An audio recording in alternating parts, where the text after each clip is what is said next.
د ځوانانو دپاره په ډېرو هنرونو کې یو غټ هنر دا دی چې هغه بل سړی پیژندلی شي، بل سړی تللی شي، د بل سړي ججمنټ کولی شي.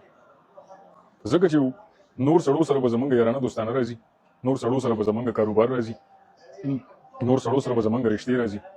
نو بل سړی د پیژندلو هنر چې دی دا ډېر مهمه دی د هر ځوان لپاره. سړی پیژندلی کېږي په دوه طریقو باندې. پهلنۍ به دا ګوري چې سړی دښمني چا سره کوي. د سړی دښمني چا سره کېږي؟ اوس دا د ټوپک دښمني نه ده، دا د عقل او د ذهن او د کردار دښمني ده. دا سړی دښمني چا سره کوي؟ یا خو دا سړی دښمني هغه خلکو ته بدې ردې وایي کوم چې ولس خرابوي، یا خو دا سړی هغه خلکو سره ذهني دښمني کوي څوک چې په دین پسې غلطې خبرې کوي، یا خو دا سړی هغه خلکو پسې هغه خلکو سره ذهني اختلاف لري، ذهني دښمني کوي یا د زباني دښمني کوي. څوک چې نړۍ کې ماشومان خرابوي، ځوانان خرابوي، نشې کوي یا خو دې خوا کوي. که دا سړی دې خلکو سره دښمني کوي ذهني، فکري او د ژبې، نو دا په کردار ډېر اوچت دی. خو که د دې سړي ذهني دښمني چې دا هغه لکه نه یې راته څه ووایي او بس په هغې غوسه دی، او ښځې راته څه ووایي او ښځې ته مې ده ووایي، یا ماشومان هلته پلانکي ماشوم چې دغه ډېر بدتمیزه و. د سړي د دښمنۍ مقام به ګوره چې سړي دښمنۍ په غټ مقام باندې ده، که د سړي دښمني په ډېر وړه مقام باندې ده.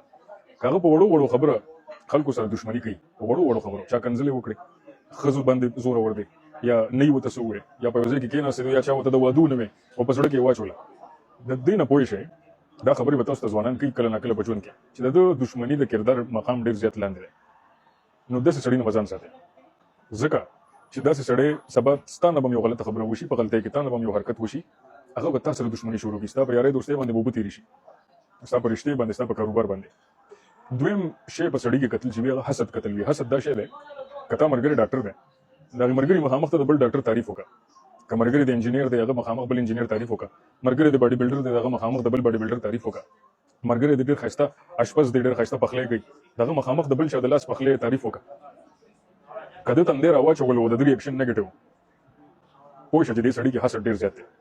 خو که دې خوشحاله شو چې او یار ډېر ښه باډي بلډر دی، ډېر ښه پخلی کوي، بل هم هغه هم ډېر ښه سړی دی، داسې دا ډېر اوچت کردار والا دی. او که نیګیټیو ریاکشن یې ورکړو د ده کردار ډېر لاندې ډېر ځمکې سره دی.